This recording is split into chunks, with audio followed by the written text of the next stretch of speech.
Susannah, welcome to the Tony Party. Thank you. How does it feel? You're a theater actress. I am. You've been working. I am. Get to this moment.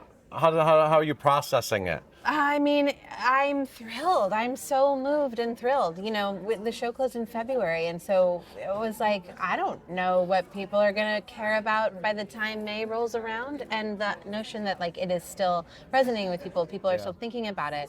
I'm still thinking about it, you know, so that's very affirming. It's like that experience I had, like that, I didn't make that up, that we shared that. We made that together. The audience made it with us, like, you know, it's totally overwhelming. It's a dream come true. And I know people say that, but it really is an actual dream come true. My parents were acting teachers. So like this has always been the thing for me. Yeah.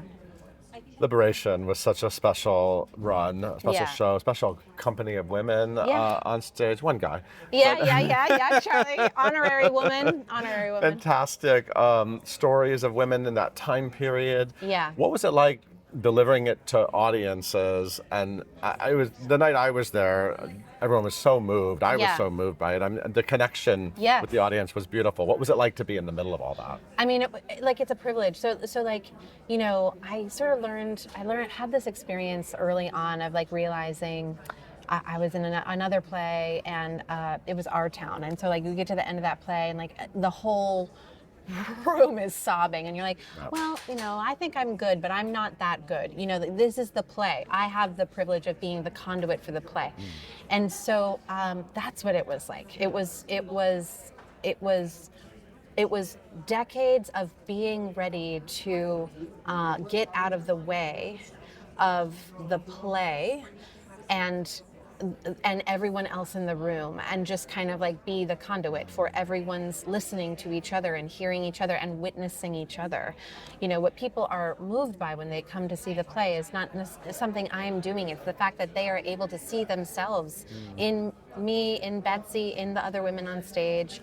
They're crying for themselves, for their mothers, for their own experiences, for their children. And you're just kind of trying to give them the space to do that. And that is not easy.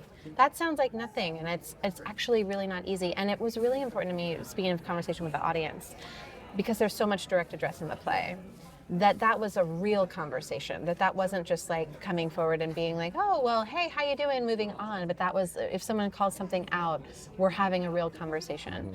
And that means that it's different from night to night. So it did feel improvisational, and some nights were better than others, you know, and you just had to sort of like be okay with that and take it in stride towards the larger goal.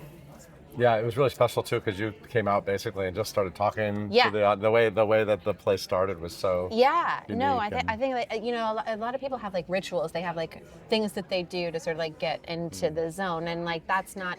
I think for me, all of that, I'm just not in a phase with that right now. Like for me, it's about rolling out of bed and bringing as much of my own self as I roll out of bed onto the stage with me as possible. I'm not saying technique is gone. I'm just saying like the audience wants to see me as I truly am. So I'm trying to be as brave in being who I truly am as possible, including like what I don't know, what I haven't figured out yet. If we could talk to like young Susannah, you know, first starting out. She would talk your ear off. Would she? Okay. Yes, she was a precocious talker. What would she think of this moment if she could sort of see you being nominated at this moment for this show, for doing this kind of work on Broadway? She would be thrilled, but also she wouldn't be surprised. I mean, there's like, I think anyone who gets this moment has to have like a crucial mass of delusion that then gets like reinforced a little bit along the way at various junctures, and that gets you where you're going. That helps get you where you're going. No, I mean, so my parents were acting teachers. We didn't have a lot of money. I remember my mom buying a ticket down when you had to like go be in person at TKTS booth, and she bought this ticket for Les Mis, which I loved and listened to on cassette over and over again, and I like showed up there, and it was like the last row. I was 8 or 9 at the time. I was seeing it by myself because we only had, you know, we could only get one ticket. And I remember thinking like, this is really high up. But then being like completely like sucked in. And when we moved into James Earl Jones, you know, that's a very big theater. It seats over 1,000 people, and there are these 2 levels. It was like looking back up to that, like, row and being like, you know, hi. So it's, you know, it means a lot to me. I love that. Yeah. I've sat up there too for those shows. Yeah, it's a good place to sit. You can see the whole stage. Yeah. Yeah. Congratulations. I'm Thank so you thrilled so for you. much.